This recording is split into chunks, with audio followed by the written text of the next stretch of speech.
जय श्री कृष्ण दोस्तों, राधे राधे। दोस्तों कैसे हैं आप।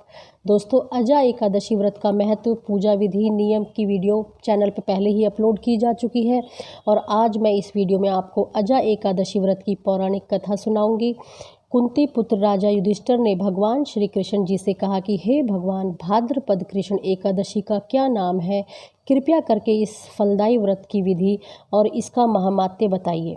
यह सुनकर भगवान श्री कृष्ण जी कहने लगे कि यह एकादशी अजा एकादशी के नाम से जानी जाती है। यह व्रत समस्त पापों का नाश करने वाला है। जो मनुष्य इस दिन पूरे भक्ति भाव व श्रद्धा से भगवान श्री हरि विष्णु जी की पूजा व आराधना करता है, उसे सांसारिक जीवन मरण से मुक्ति मिल जाती है, अर्थात वह बैकुंठ धाम की प्राप्ति करता है। इसलिए इस व्रत की कथा आप ध्यानपूर्वक सुने। प्राचीन काल में हरिश्चंद्र नामक एक चक्रवर्ती राजा अयोध्या नगरी में रहता था।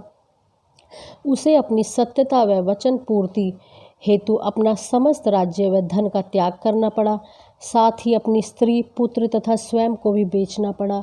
अब वह राजा सत्य धर्म का पालन करते हुए एक चांडाल का दास बनकर मृतकों के परिजनों से दाह संस्कार के बदले कर वसूली का कार्य करता था।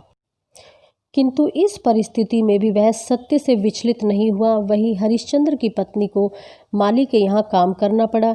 एक दिन की बात है, बगीचे में खेलते हुए पुत्र रोहिताश को सर्प ने काट लिया, जिससे उसकी वहीं पर मृत्यु हो गई।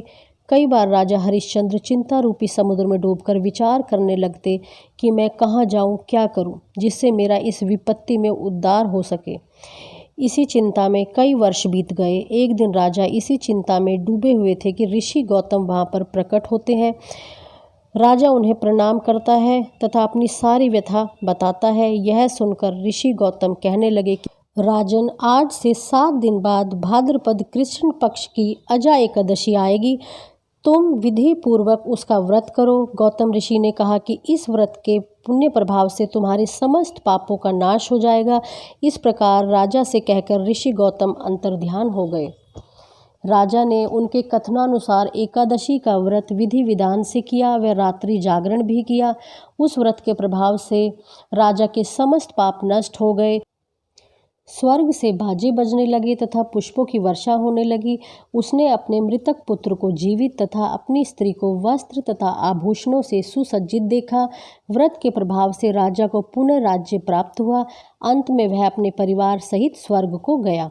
यह सब अजा एकादशी व्रत के प्रभाव से संभव हुआ और यह कहा गया कि जो मनुष्य इस व्रत को पूरे विधि विधान के साथ करता है व रात्रि जागरण करता है, उसके समस्त पाप नष्ट हो जाते हैं और अंत में विष्णु लोक को प्राप्त होता है।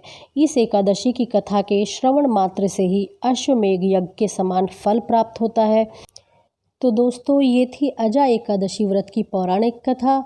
अगर आज की वीडियो आपको पसंद आए तो प्लीज़ लाइक के नीचे क्लिक करें, शेयर करें और चैनल को सब्सक्राइब करना बिल्कुल भी ना भूलें। साथ में ही बेल आइकन को भी प्रेस कर दें, जिससे लेटेस्ट वीडियो की नोटिफिकेशन सबसे पहले आप तक पहुंच सकेगी। तो मिलते हैं इसी तरह की नेक्स्ट वीडियो के साथ।